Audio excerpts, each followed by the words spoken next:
नमस्कार दोस्तों, कैसे हैं? कम्युनिकेशन की बात करना चाहूंगा डिस्कस कि कम्युनिकेशन कैसे करते हैं। मतलब अगर मैं सिस्टम की बात करूं, इंटरनेट की बात करूं, तो जो हमें पता है कि इंटरनेट कैसे वर्क करता है। कोई दो डिवाइसेस आपस में कम्युनिकेट वाईफाई के थ्रू कम्युनिकेट करते हैं, लैन के थ्रू कम्युनिकेट करते हैं।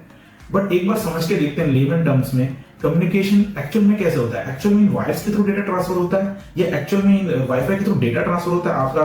आप सोच के देखिए, जो आपका मैसेज है वो मैसेज के फॉर्म में जा रहा है, नहीं पैकेट्स के फॉर्म में जा रहा है। बट अगेन पैकेट्स क्या है, तो थोड़ा सा लेमन की लैंग्वेज में समझते हैं। आप ये बेसिक चीज समझते हैं सबसे पहले कि हमें ये पता है कि जो कंप्यूटर है वो जो भी इंफॉर्मेशन, जो कंप्यूटर की जो लैंग्वेज है वो है बाइनरी लैंग्वेज। अब बाइनरी लैंग्वेज क्या होती है?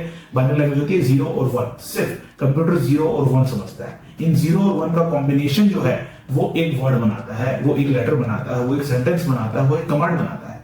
तो जितने भी हम कमांड्स, जितनी भी हम बातें कंप्यूटर में लिख रहे हैं, वो एट द एंड इंटरप्रेटर और कंपाइलर, ये दो चीज होती है, इनके थ्रू 0-1 में कन्वर्ट होती है और कंप्यूटर 0-1 ही समझ पाता है।